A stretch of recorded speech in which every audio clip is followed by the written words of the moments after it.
ಸ್ವಾಗತವನ್ನು ಬಯಸ್ತೇನೆ.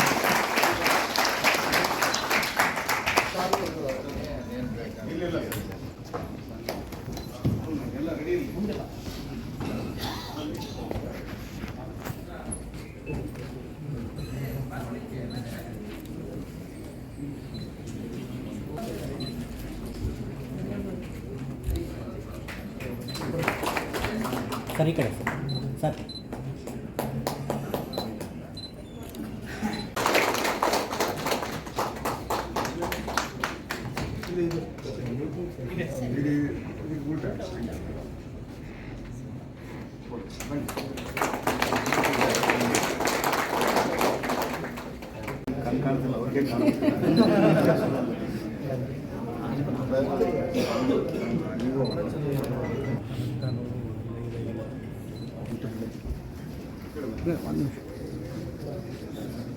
ಸ್ವಲ್ಪ ಹಂಗೆ ಹಿಂದೆ ಸರ್ ಸರ್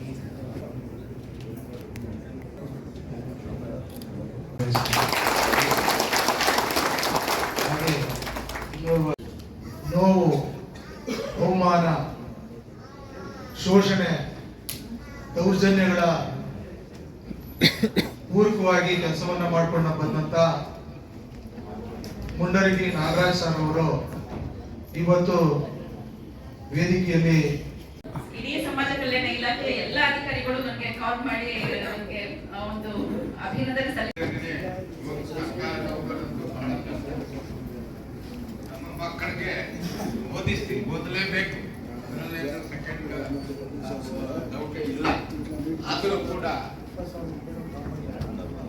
ಈಗ ಮಾಡಿದ್ದಾರೆ. ಬಟ್ ಎಷ್ಟು ಜನಕ್ಕೆ ಸಿಕ್ಕತ್ತೆ, ಅದರಲ್ಲಿ ನಮಗೆ ಎಷ್ಟು ಸಿಕ್ಕತ್ತಪ್ಪ?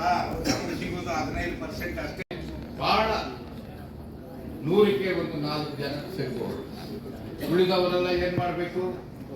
ಅದಕ್ಕೆ ಎಂಟರ್ಪ್ರಿನ್ಯೂರ್ ಆಗಬೇಕು.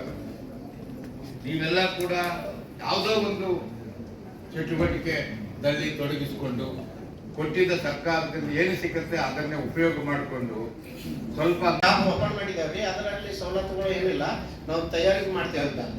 ತಯಾರು ಮಾಡಿ ಯಾರಿಗೆ ಮಾರ್ತೀರಿ? ನಾವು ಅಲ್ಲೇ ಅಂಗಡಿಯಲ್ಲಿ ಶಾಪ್ ಮಾಡಿದ್ದೇವೆ. ಅಂದ್ರೆ ಮಾಡ್ಲಿಕ್ಕೆ ಅವಕಾಶ ಇದೆ. ಫುಟ್ಬಾಲ್ನಲ್ಲೇ ಕೆಲಸ ಮಾಡ್ತಿದ್ವಿ ಫಸ್ಟಿಗೆ. ನಾವು ಅದನ್ನ ನೋಡಿ ಕಲ್ತ್ವಿ. ಈಗ ಅಂಗಡಿ ಮಾಡಿದ್ದೀವಿ ನಾವು ಇವಾಗ. ಆಮೇಲೆ ಇವಾಗ ನಮ್ಗೆ ನೀವು ಮುಂದಿನ ಪೀಳಿಗೆ ಏನ್ ಮಾಡಬೇಕು ಅನ್ನೋದ್ರ ಬಗ್ಗೆ ಕೇಳ್ತಾ ಇದ್ದೀವಿ.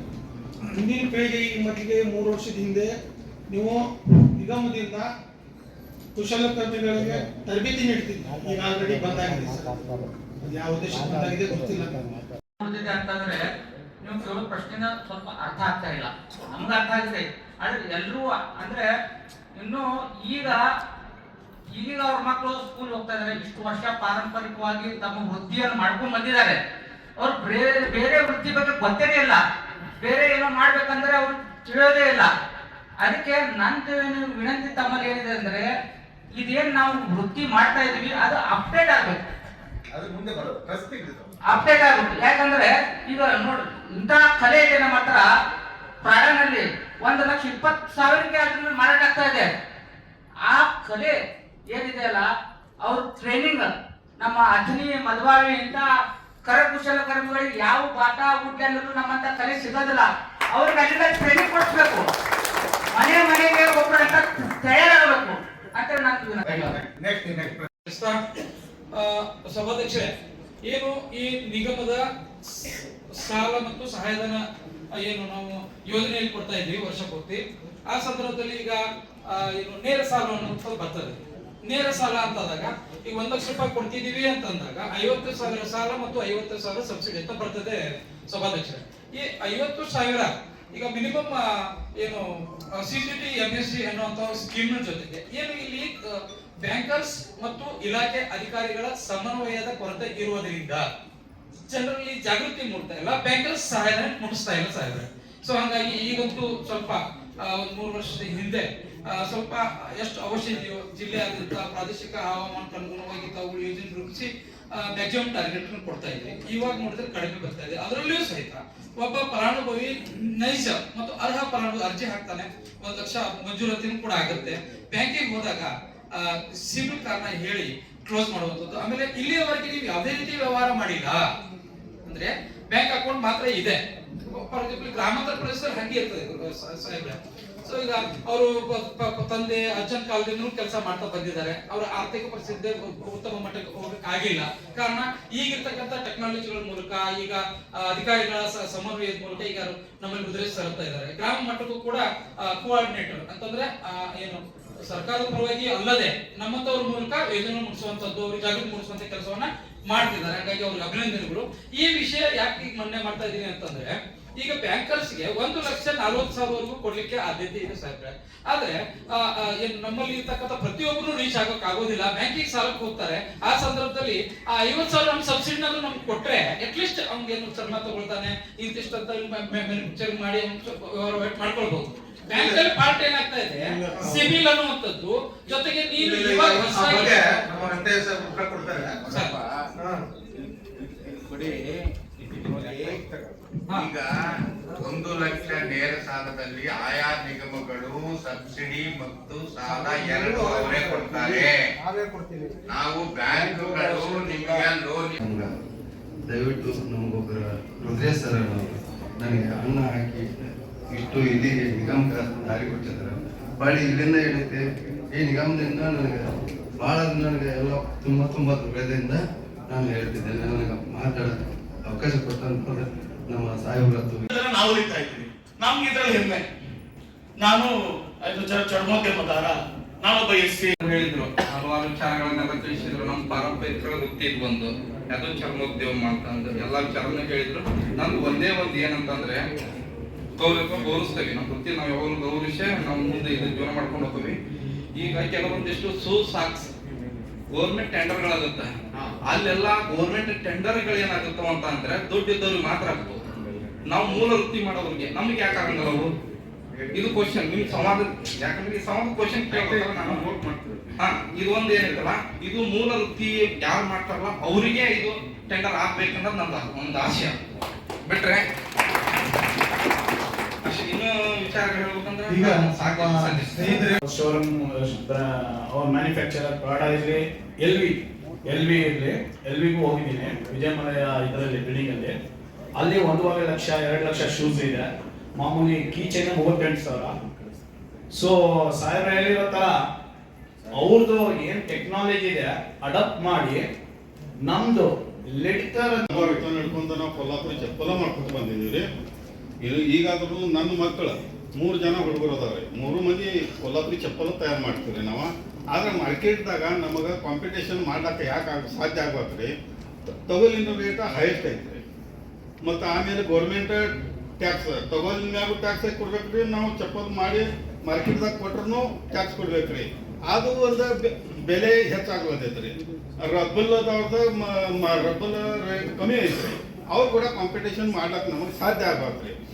ಗೌರ್ಮೆಂಟ್ದಿಂದ ಟ್ಯಾಕ್ಸ್ ಫ್ರೀ ಮಾಡ್ಬೇಕಂತ ನಾವು ಲೇದರ್ ಮ್ಯಾಗ ಯಾವುದೋ ಲೇದರ್ ಇದ್ರ ವರ್ಕ್ ಮ್ಯಾಗ ಗೌರ್ಮೆಂಟ್ದಿಂದ ಟ್ಯಾಕ್ಸ್ ಫ್ರೀ ಮಾಡಿ ಕೊಡ್ಬೇಕಂತ ನಮ್ಮ ಮನವಿ. ಆಗ ಒಂದು ಸ್ವಲ್ಪ ಜೋಡಿ ಮ್ಯಾಗ ರೇಟ್ ಕಮ್ಮಿ ಆಗ್ಬಹುದು, ನಮ್ದು ಮಾರ್ಕೆಟ್ದಾಗ ಕಾಂಪಿಟೇಷನ್ ಆಗಬಹುದು ಅಂತ ನಮ್ಮ ವಿಚಾರ ಐತೆ.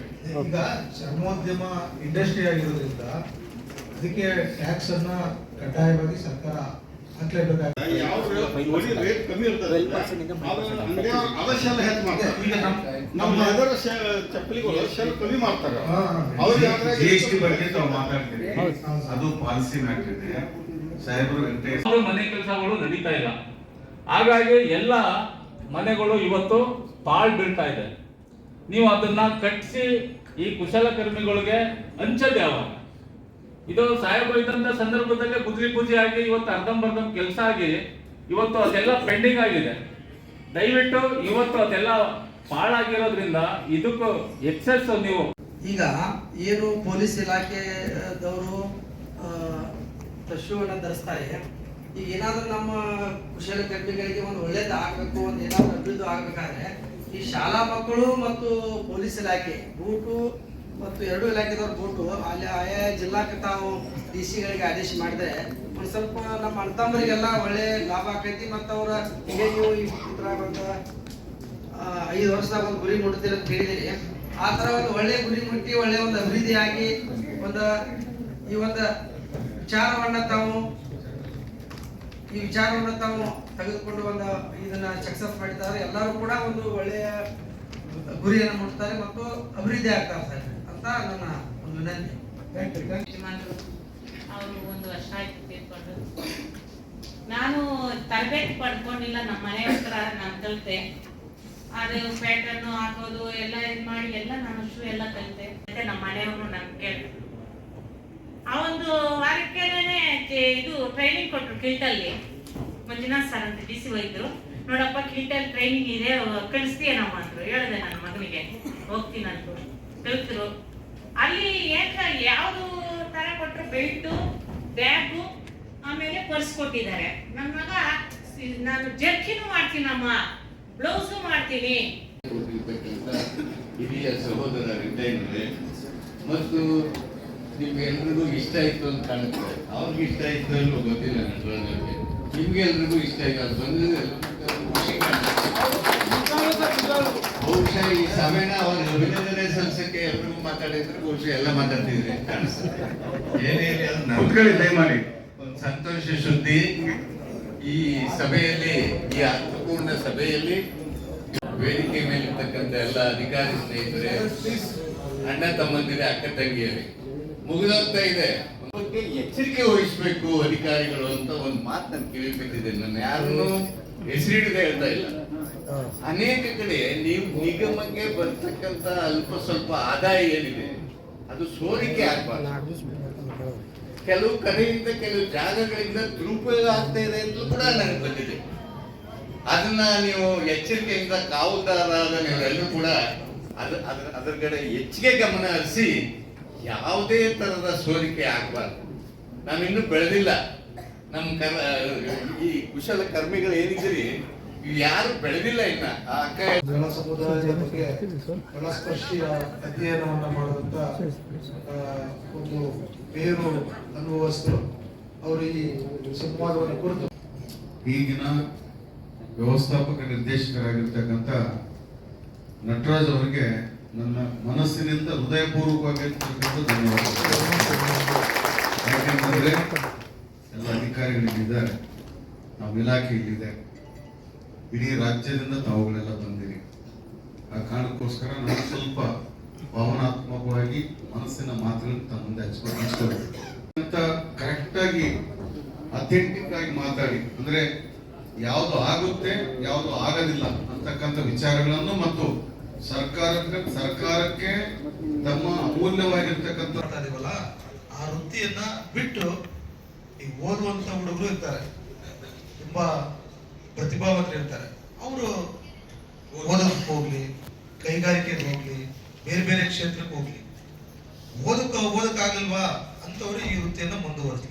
ಅದ್ರ ಬಗ್ಗೆ ತಮ್ಮ ಅಭಿಪ್ರಾಯ ಏನಿದೆ ಅಂತ ಹೇಳಿ. ಜಗದೀಶ್ ಹೇಳಿ. ಮಾಡ್ತಾ ಇದ್ದಾರೆ 5,000 ಹೋಗ್ತಿದ್ದೀವಿ.